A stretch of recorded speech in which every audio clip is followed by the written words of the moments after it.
Welcome to TG5 Telangana బులెటిన్ల ముందుగా headlines చూద్దాం. కవితకు మద్దతుగా ఆమె ఇంటి వద్దకు భారీగా తరలి వచ్చిన అభిమానులు బాల్కనీలో నిలబడి అందరికీ అభివాదం చేసిన కవిత కిందకు వచ్చి అందరినీ పలకరించిన వైనం. మీరే నా బలం అంటూ కవిత భావోద్వేగం. కాలుష్యం తగ్గాలంటే ఎలక్ట్రిక్ వాహనాల వినియోగం పెరగాలన్న కాటిపల్లి. ఈవీఎంల వినియోగం పెంచేందుకు కేంద్రం సబ్సిడీ ఇస్తోందని వెల్లడి. రోడ్ ట్యాక్స్, వెహికల్ ట్యాక్స్ మినహాయిస్తూ ప్రభుత్వం ప్రోత్సహించాలని సూచన. ఖమ్మం మున్సిపల్ కార్పొరేషన్ లో 37కు చేరిన కాంగ్రెస్ బలం. కేటీఆర్ జిల్లా పర్యటనకు 2 రోజుల ముందే పార్టీ వీడిన నేతలు. గాంధీ భవన్ లో మంత్రి తుమ్మల పిసిసి చీఫ్ సమక్షంలో చేరిక. ప్రధాని మోదీపై అసదుద్దీన్ ఓవైసీ ధ్వజం. రష్యా చమురు విషయంలో భారత్ సహకరించకపోతే టారిఫ్లు పెంచుతామంటూ ట్రంప్ వార్నింగ్. ఈ విషయం ప్రధాని మోదీకి తెలుసని తనని సంతోషపెట్టడం భారత్ కి ముఖ్యమైన డొనాల్డ్ ట్రంప్. అసెంబ్లీలో ఓవైసీ వ్యాఖ్యలపై బీజేపీ శాసనసభాపక్ష నేత అభ్యంతరం. సభలో ద్వంద్వ ప్రమాణాలున్నాయన్న ఏలేటి మహేశ్వర్ రెడ్డి ఆరోపణ. బీజేపీ మాట్లాడితేనే మైక్ కట్ చేస్తున్నారని అసంతృప్తి. అసెంబ్లీలో అందరికీ సమాన అవకాశాలు ఇవ్వాలని డిమాండ్. ఇక వార్త వివరాల్లోకి వెళ్తే ఖమ్మం నగర పాలక సంస్థలో బీఆర్ఎస్ కు మరోసారి గట్టి ఎదురుదెబ్బ తగిలింది. పార్టీ వర్కింగ్ ప్రెసిడెంట్ కేటీఆర్ జిల్లాలో పర్యటించాల్సి ఉండగా ఆయన రాకకు ముందే 5 కార్పొరేటర్లు కాంగ్రెస్ పార్టీలో చేరడం రాజకీయంగా ప్రాధాన్యం సంతరించుకుంది. ఈ పరిణామం గులాబీ శ్రేణుల్లో ఆందోళనలు కలిగించగా కాంగ్రెస్ క్యాడర్ లో ఉత్సాహాన్ని నింపేది. 60 డివిజన్లు ఉన్న ఖమ్మం కార్పొరేషన్ లో 2021 ఎన్నికల్లో కేవలం 10 స్థానాలకే పరిమితమైన కాంగ్రెస్ ఇప్పుడు మేయర్, డిప్యూటీ మేయర్ సహా 37 మంది కార్పొరేటర్ల మద్దతుతో ఆధిపత్యం సాధించింది. శాసనసభ ఎన్నికల తర్వాత మొదలైన వలసల పరంపర లోక్సభ ఎన్నికల సమయంలో మేయర్ పునుకొల్లు నీరజ చేరికతో మరింత వేగం పుంజుకుంది. అసెంబ్లీలో ఎంఐఎం నేత అసదుద్దీన్ ఓవైసీ చేసిన వ్యాఖ్యలను బీజేపీ శాసనసభాపక్ష నేత ఏలేటి మహేశ్వర్ రెడ్డి తీవ్రంగా తప్పుపట్టారు. బీహార్, బెంగాల్లో మైనార్టీ ఓట్లు తొలగిస్తున్నారంటూ ఓవైసీ చేసిన వ్యాఖ్యలు సభను డిక్టేట్ చేస్తున్నట్లుగా ఉన్నాయని విమర్శించారు. ఎంఐఎం సభ్యులు మాట్లాడితే మైక్ కట్ చేయరని, బీజేపీ సభ్యులు మాట్లాడితే మాత్రం మైక్ కట్ ఆఫ్ చేస్తున్నారని ఆరోపించారు. ఇది స్పీకర్ పక్షపాత వైఖరికి నిదర్శనమని అన్నారు. అసెంబ్లీ ప్రజాస్వామ్య వేదిక అని ఎవరూ దాన్ని తమకు అనుకూలంగా మలుచుకోగలేరని స్పష్టం చేశారు. సభలో సమాన న్యాయం జరగాలని, అన్ని పార్టీలకు మాట్లాడే అవకాశం కల్పించాలని ఏలేటి డిమాండ్ చేశారు. సాయంత్రం ఇంకా గంట సేపు పెడతారా, 2 గంటలు ఎక్స్టెండ్ చేస్తారో చెప్పండి. ఎస్ఆర్ మీద మాట్లాడదామంటే మాట్లాడదాం అధ్యక్ష. ఈరోజు డూప్లికేషన్ ఆఫ్ ఓటింగ్ విషయంలో ప్రాపర్ ఐడెంటిటీ లేకుండా ఇష్టానుసారంగా ఎన్రోల్ అయిపోయి ఈరోజు ఇష్టానుసారంగా ఓటింగ్ ప్యాటర్న్ని వాళ్ళు రిగింగ్ చేస్తా ఉన్నారన్న అంశం మీద ఎస్ఆర్ తీసుకొచ్చేసి అక్కడ ఉన్నటువంటి అనేక 58 లక్షల ఓటర్స్ని, ఫేక్ ఓటర్స్ని ఐడెంటిఫై చేసి అక్కడ ఉన్నటువంటి అనేక మంది ఓటర్స్ లిస్టులోకి వెళ్ళి మరి డిలీట్ చేయించడము, మనం కరెక్ట్ చేయడం అనేది జరిగింది అధ్యక్ష. పదవులు, డబ్బు తిరిగి సంపాదించుకోవచ్చని, కానీ మాట జారితే తిరిగి తీసుకురాలేమని మాజీ మంత్రి హరీష్ రావు వ్యాఖ్యానించారు. మాటల వల్ల ఎదుటివారి మనసు గాయపడితే మళ్లీ అతికించడం చాలా కష్టమని అన్నారు. అందుకే ప్రతి ఒక్కరూ మాటల విషయంలో జాగ్రత్తగా వ్యవహరించాలని సూచించారు. సమాజంలో అనవసర ఉద్రిక్తతలు, వివాదాలకు కారణమవుతున్నది బాధ్యత లేని వ్యాఖ్యలేనని తెలిపారు. రాజకీయాల్లో ఉన్నవారు మరింత సంయమనం పాటించాల్సిన అవసరం ఉందన్నారు. ట్రైలరు ముంగట నూకడానికి డోజర్ కూడా ఇచ్చింది కేసీఆర్ గారు మాత్రమే ఇచ్చింది. 300 ఓట్లు 200 ఓట్లున్న పల్లెకి కూడా ట్రాక్టర్ కొనిచ్చి గ్రామాలు శుభ్రంగా ఉండాలని ప్లాన్ చేసినారు. ఈ భారతదేశంలో ఎక్కడ లేదు. ప్రతి ఊర్లో డంప్ యార్డు, ప్రతి ఊర్లో వైకుంఠ ధామము, ప్రతి ఊర్లో పల్లె ప్రకృతి వనము, ప్రతి ఇంటికి నల్ల. ఇది ఎక్కడన్నా ఉంది అంటే భారతదేశంలో ఒక తెలంగాణలో మాత్రమే ఉంది. రాష్ట్రంలో గత ప్రభుత్వ హయాంలో జరిగిన అశాస్త్రీయ మండలాలు, రెవెన్యూ డివిజన్లు, జిల్లాల విభజనకు సరిదిద్దుతామని మంత్రి పొంగులేటి శ్రీనివాసరెడ్డి హామీ ఇచ్చారు. శాసనసభ ప్రశ్నోత్తరాల సమయంలో సభ్యులు లేవనెత్తిన ప్రశ్నలకు సమాధానంగా ఆయన మాట్లాడారు. ఒకే నియోజకవర్గంలోని మండలాలు వేర్వేరు జిల్లాల్లో ఉండే పరిస్థితి వల్ల ప్రజలు తీవ్ర ఇబ్బందులు పడుతున్నారని చెప్పారు. గత పాలకులు తమకు అనుకూలంగా జిల్లాల విభజన చేశారని విమర్శించారు. ముఖ్యంగా రేవంత్ రెడ్డి నాయకత్వంలో మంత్రివర్గం చర్చించి రాష్ట్ర వ్యాప్తంగా పునర్వ్యవస్థీకరణ చేపడతామని తెలిపారు. కొత్త మండలాలు చేసే విషయంలో కానీ, కొత్త జిల్లాలు చేసే విషయంలో కానీ సైంటిఫిక్ గా చేయని కారణంగా ఏదో మొక్కుబడిగా వారికి మ్యాజిక్ ఫిగర్ రావాలనో, వారికి కలిసొచ్చే అంకె ప్రకారంగానే జిల్లాలు చేయాలనో, వారికి పొగిడే వారికి ఒక మండలమో, పొగిడిన వారికి ఒక జిల్లానో విడదీయాలనో రకరకాల ఆలోచనలతో ఆనాటి ప్రభుత్వం చేసిన మాట కొన్ని నిజం అధ్యక్ష. దీన్ని తప్పకుండా గౌరవ ముఖ్యమంత్రి గారితో కేబినెట్ తో చర్చించిన తర్వాత ఇదే సభలో దీన్ని చర్చించి రాష్ట్ర వ్యాప్తంగా అన్సైంటిఫిక్ గా ఏవైతే జరిగాయో వాటిని సైంటిఫిక్ గా చేయాల్సిన అవసరం ఉందని వ్యక్తిగతంగా నేను కూడా భావిస్తూ తప్పకుండా ప్రభుత్వం ఇటువంటి విషయాలను పరిశీలించు కొత్త మండలాలు నిజంగా అవసరం ఉన్న దగ్గర ఆనాడు ఇవ్వలేదు, కొత్త డివిజన్లు నిజంగా అవసరం ఉన్న దగ్గర కూడా ఇవ్వలేదు అధ్యక్ష. కొన్ని జిల్లాలు చూస్తే 2-3 మండలాలు ఒక జిల్లా కింద ప్రకటించారు. కొన్ని జిల్లాలు ఈనాటికి చాలా విశాలంగా 17-18 మండలాలతో కొన్ని జిల్లాలు ఇబ్బంది ఉన్నాయి. డెఫినెట్ గా వీటన్నిటి మీద కూడా ప్రభుత్వం పరిశీలించి ఒక నివేదికను తెప్పించుకొని ఈ శాసనసభలో చర్చించి నిర్ణయం తీసుకుంటడం జరుగుద్దని వేదిక ద్వారా తెలియజేస్తున్నాను. రష్యా చమురు విషయంలో భారత్ సహకరించకపోతే టారిఫ్లు పెంచుతామని అమెరికా మాజీ అధ్యక్షుడు డొనాల్డ్ ట్రంప్ చేసిన వ్యాఖ్యలపై ఎంఐఎం నేత అసదుద్దీన్ ఓవైసీ తీవ్రంగా స్పందించారు. ఈ విషయం ప్రధాని నరేంద్ర మోదీకి తెలుసని ట్రంప్ చెప్పడం దేశ పరువును తాకట్టు పెట్టడమేనని విమర్శించారు. ట్రంప్ వాదన తప్పని చెప్పే ధైర్యం బీజేపీకి మోదీకి ఉందా అని ప్రశ్నించారు. అమెరికాను సంతోషపెట్టడం కోసం దేశ ప్రయోజనాలను త్యాగం చేస్తున్నారా అని మండిపడ్డారు. భారత విదేశాంగ విధానం స్వతంత్రంగా ఉండాలన్నారు. आप उसको खुश कर रहे हैं, you are making him happy and making India unhappy. ये कैसे होगा मोदी जी? हम बीजेपी वालों को बोलेंगे, अगर तुम में हिम्मत है तो ट्रम्प का नाम लेकर बोलो. हम उसकी बात को झूठ मानते हैं, मगर नहीं बोलेंगे. ये वैसे ऐसी बोलता, ऐसे नहीं बोलता, सच बोल रहा हूं. ट्रम्प बोला नहीं बोला, जाके आज वीडियो देखो और हो सके तो एक रील बना मेरी तकरीर के साथ. ट्रम्प क्या बोल रहा, मैं क्या बोल रहा हूं, बनाएंगे. हाँ, और उसके बाद नीचे जरा अच्छा लिखना, जरा गाली गलौज नहीं. ट्रम्प को जो चाहे. मेरे भाई, ये हाल हो चुका है. अमेरिका का सदर मोदी बोले थे अब की बार ट्रम्प सरकार उन्हें जब से आया तंग कर रहा हम लोगों को. मैं जंग बंद करा, हमारी बहादुर फौज पाकिस्तान के 9 एयरबेस के परचखे उड़ा दिए. उन्हें वाशिंगटन में बुरा मैं बोला, कितने बार बोल दिया उन्हें. तो मेरे अजीज दोस्तों और बुजुर्गों, ये बीजेपी वाले समझ नहीं रहे हैं. सत्ता के रहकर ये लोग बहुत. కాంగ్రెస్ ప్రభుత్వంపై మరో జల పోరాటానికి బీఆర్ఎస్ సిద్ధమైందని మాజీ మంత్రి సింగిరెడ్డి నిరంజన్ రెడ్డి ప్రకటించారు. జూరాల ప్రాజెక్టులో నీటి లభ్యత తక్కువగా ఉండటంతో అక్కడ పంపులు సంవత్సరానికి కేవలం 40 నుంచి 45 రోజులే నడుస్తున్నాయని తెలిపారు.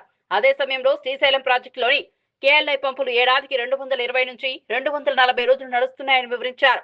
అంటే శ్రీశైలం వద్ద అన్ని రోజులు నీటి లభ్యత ఉందని అన్నారు. అయినప్పటికీ జూరాల నుంచి భీమకు పరిమిత రోజులు మాత్రమే నీళ్లు ఇచ్చి క్రాప్ హాలిడే విధిస్తున్నారని ఆరోపించారు. దీనివల్ల పాలమూరు, రంగారెడ్డి జిల్లాల రైతులు తీవ్రంగా నష్టపోతున్నారని అన్నారు. జూరాల మీద పెట్టిన పంపులు అవి ఏ పంపులైనా సరే ఇప్పుడు నడుస్తున్నటువంటి పంపులు 40-45 రోజుల కంటే మించి నడవవు. ఈరోజు శ్రీశైలం మీద పెట్టినటువంటి పంపులు ఏవైతే కేఎల్ఐ పంపులు ఉన్నాయో, కలవకుర్తి లిఫ్ట్ ఇరిగేషన్ పంపులు ఉన్నాయో 220 నుంచి 240 రోజులు నడుస్తున్నాయి సగటున ప్రతి ఏడు. అంటే శ్రీశైలంలో నీళ్ల లభ్యత ఉంది కాబట్టి మీకు కావలసినన్ని రోజులు పంపులు నడుస్తాయనడానికి నడుస్తున్న కేఎల్ఐ పంపులు సాక్ష్యం అయితే, జూరాలలో నీళ్లు లేవనడానికి అది తెలివితక్కువతనం అని చెప్పడానికి 40-45 రోజులకు పంపులు బంద్ అవుతాయి. భీమాకు, జూరాలకు క్రాప్ హాలిడే ఇస్తాం మేము ఘనమైన సర్కారు అని చెప్పుకునేటువంటి మీ సర్కారు దీనికి నిదర్శనం. ఈ తెలివితక్కువతనం ప్రజల్లోకి పోవాలనేటువంటి ఉద్దేశంతోనే మరో జల పోరాటానికి శ్రీకారం చుడుతున్నది బీఆర్ఎస్. ఇది కేవలం పాలమూరు ప్రయోజనం, రంగారెడ్డి ప్రయోజనం, నల్గొండ ప్రయోజనం, కృష్ణానది జలాల మీద హక్కు భుక్తమైనటువంటి అసలు సిసలు హక్కుదారుల యొక్క న్యాయమైనటువంటి పోరాటం ఇది. పారిశ్రామిక రసాయనాల వల్ల భూగర్భ జలాల్లో ప్రమాదకర కారకాలు పెరుగుతున్నాయని మంత్రి శ్రీధర్ బాబు హెచ్చరించారు. దీని ప్రభావం రాబోయే తరాలపై తీవ్రంగా ఉండే అవకాశం ఉందన్నారు. ఇప్పటికైనా మేల్కోకపోతే హైదరాబాద్ కూడా ఢిల్లీలా కాలుష్య నగరంగా మారడం ఖాయమని ఆందోళన వ్యక్తం చేశారు. కాలుష్యం ఇలాగే కొనసాగితే ప్రతి ఇంటికి ఆసుపత్రి అవసరమయ్యే పరిస్థితి వస్తుందని హెచ్చరించారు. పరిశ్రమల అభివృద్ధి అవసరమే అయినా పర్యావరణ పరిరక్షణ కూడా అంతే కీలకమని చెప్పారు. భూగర్భ జలాల సంరక్షణకు కఠిన చర్యలు తీసుకోవాలని, కాలుష్య నియంత్రణ నిబంధనలను ఖచ్చితంగా అమలు చేయాలని అధికారులను ఆదేశించాల్సిన అవసరం ఉందన్నారు. టెక్నాలజీ దూసుకుపోతోంది. రాబోయే రోజుల్లో స్పేస్ లో కూడా అంతరిక్షంలో ఇల్లు కట్టుకోబోతున్నామని అందరం కూడా గొప్పలు చెప్పుకుంటున్నాం అధ్యక్ష. వినటానికి చాలా బాగుంటుంది. కానీ ఈ భూమి మీద పుట్టిన ప్రతి జీవికి ప్రాథమిక హక్కు గాలి, నీరు, ఆహారం మనం ఈరోజు స్వచ్ఛందంగా స్వచ్ఛగా అందించగలుగుతా ఉన్నామా, లేకుంటే మనం అసమర్థత నాగరికత ఇన్కంపిటెంట్ సివిలైజేషన్లో ఉన్నాము అనే ఒక చేదు నిజాన్ని మాత్రం మనం గుర్తించుకోవాలి. మన అభివృద్ధి గురించి మనం గొప్పగా మాట్లాడుకుంటుంటాం. మేము కూడా చెప్తా ఉంటాం అధ్యక్ష. కొన్ని సందర్భాల్లో చూస్తూ ఉంటాం డెవలప్మెంట్ పేరిట ఈకలాజికల్గా పర్యావరణానికి సంబంధించిన అంశాల గురించి ఆలోచన చేయాల్సిన అవసరం ఉంటుంది. ఒకసారి చరిత్రలోకి వెళ్దాం.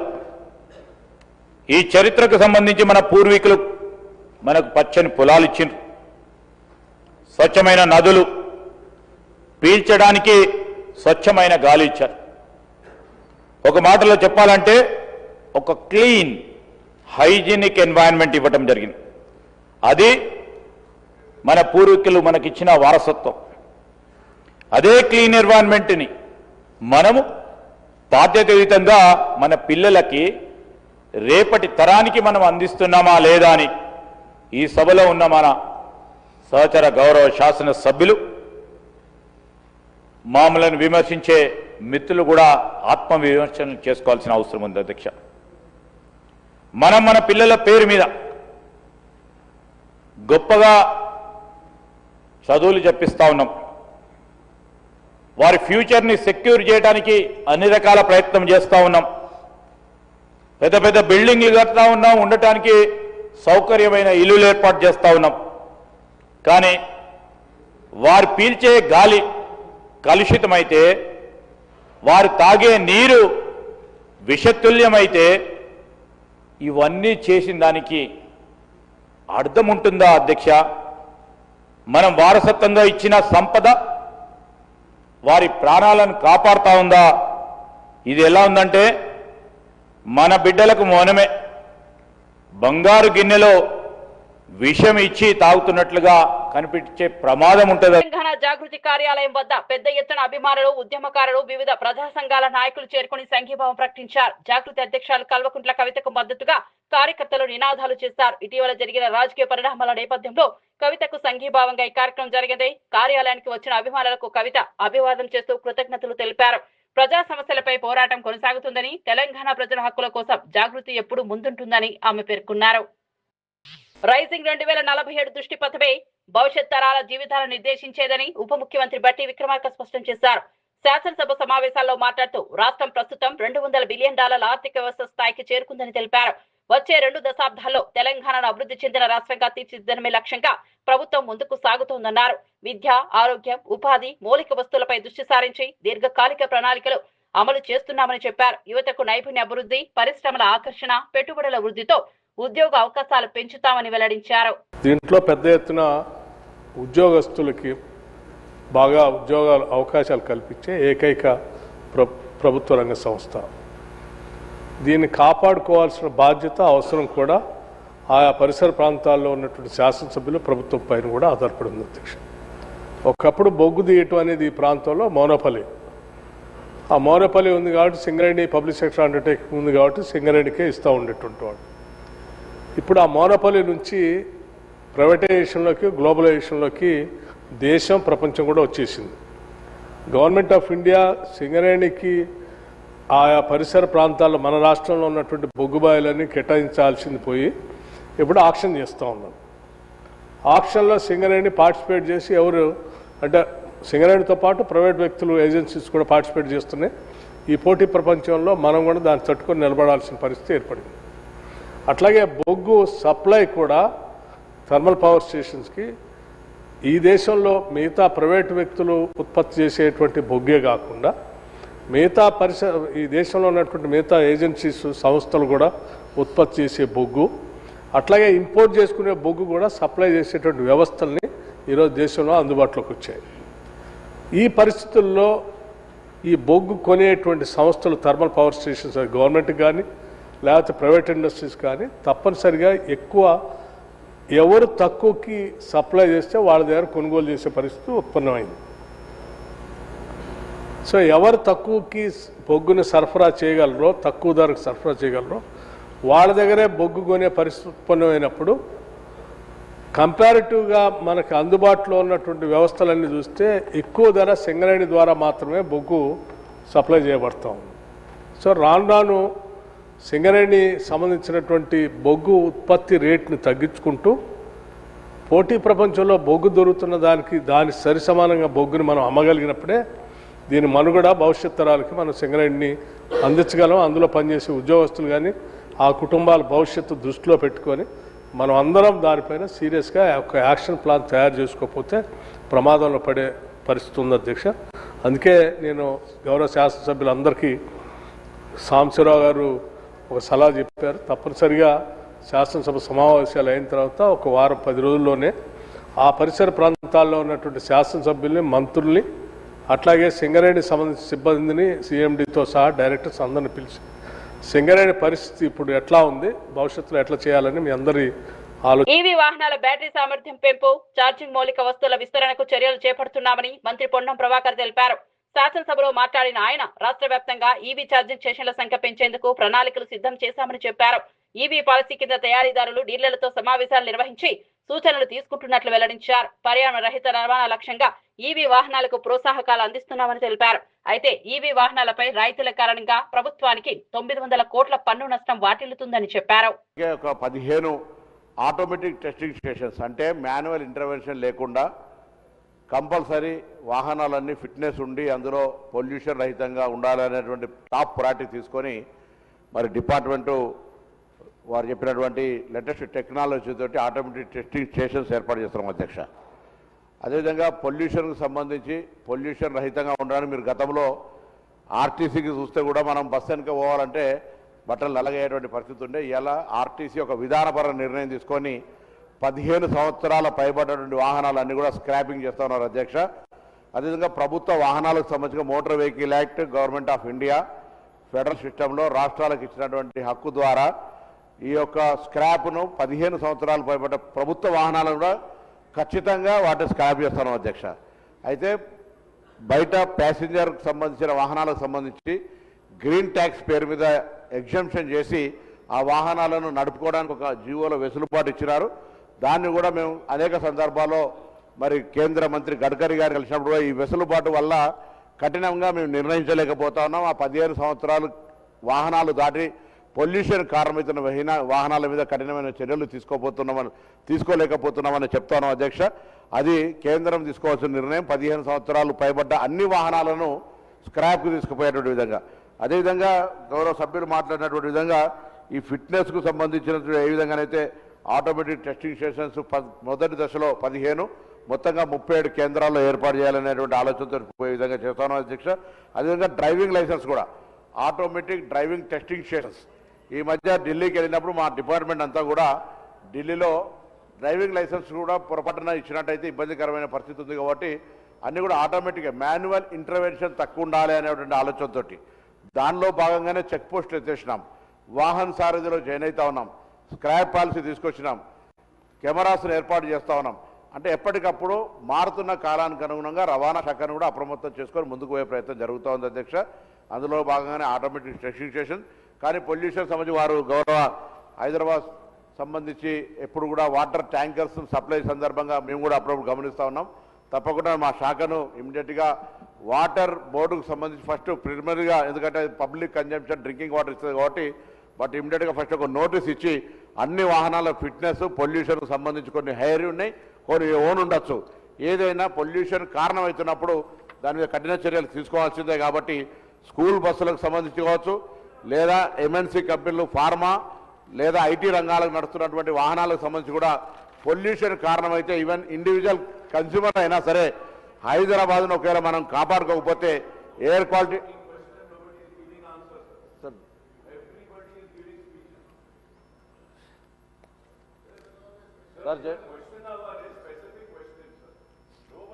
కొమ్రం భీం ఆసిఫాబాద్ జిల్లాలో డిఆర్డీఓపై తీవ్రమైన అవినీతి ఆరోపణలు ఉన్నాయని సిపూర్ ఎమ్మెల్యే పాల్వాయి హరీష్ బాబు ఆరోపించారు. ఆయన పని చేయడమే కాకుండా ఇతరులకు కూడా పని చేయనివ్వడం లేదని విమర్శించారు. ఈ అధికారిపై పలుమార్లు ఫిర్యాదులు చేసినా ప్రభుత్వం ఎలాంటి చర్యలు తీసుకోవడం లేదన్నారు. ఇప్పటికీ వెనుకబడిన జిల్లాను మరింత వెనుకకు నెట్టేలా ఇలాంటి అవినీతి అధికారులు వ్యవహరిస్తున్నారని ఆవేదన వ్యక్తం చేశారు. అభివృద్ధి పనులు నిలిచిపోవడంతో ప్రజలు తీవ్ర ఇబ్బందులు ఎదుర్కొంటున్నారని చెప్పారు. ఇక్కడ వస్తుందంటే we have infrastructure gaps. 976 public EV charging stations మాత్రమే ఉన్నాయి తెలంగాణ రాష్ట్రంలో. కాబట్టి మనం తప్పకుండా ఛార్జింగ్ స్టేషన్స్ పెంచాలని మంత్రి గారిని అభినందిస్తున్నా. ఈవీ పాలసీలో భాగంగా 100% exemption on road tax and registration fee for EVs. ఆ విషయంలో మంత్రి గారిని అభినందిస్తూనే తెలంగాణ రాష్ట్రానికి ఇటీవల central government has sanctioned 2000 electric buses under Prime Minister's e-drive scheme.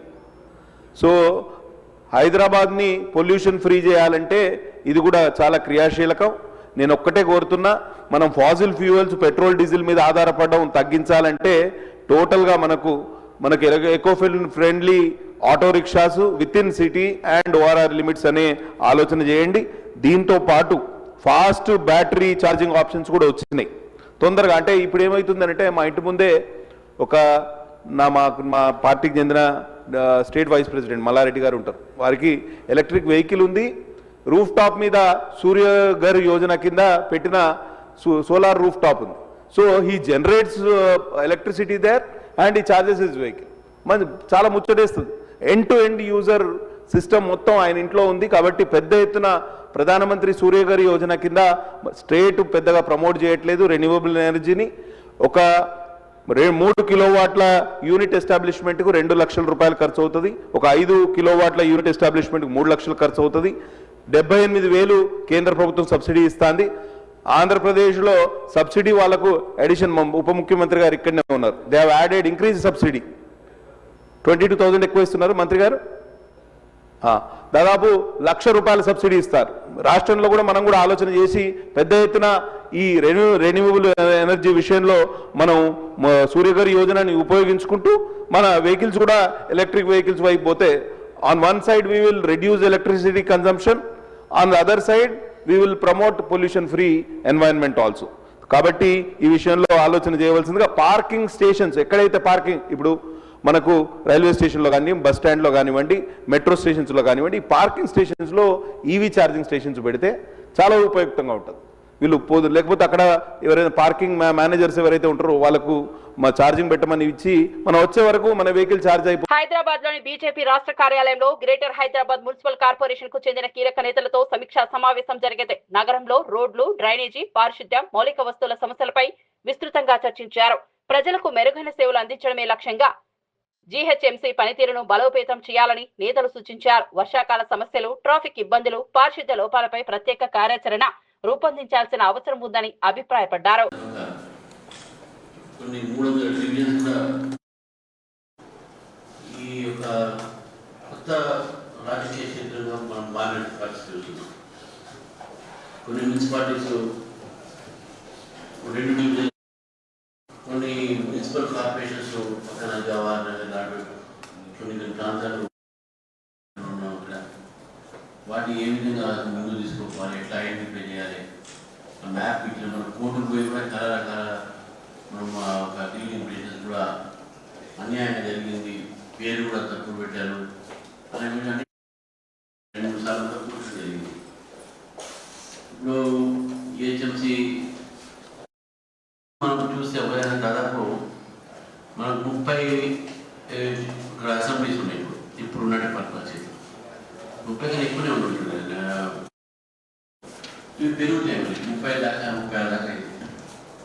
అంటే మీకు 1/4 ఆఫ్ తెలంగాణ అంతా ఇక్కడే ఉంది. ఈ యొక్క ఓవరాల్ దీంట్లో ఉంది. ఇది మనకు రేపు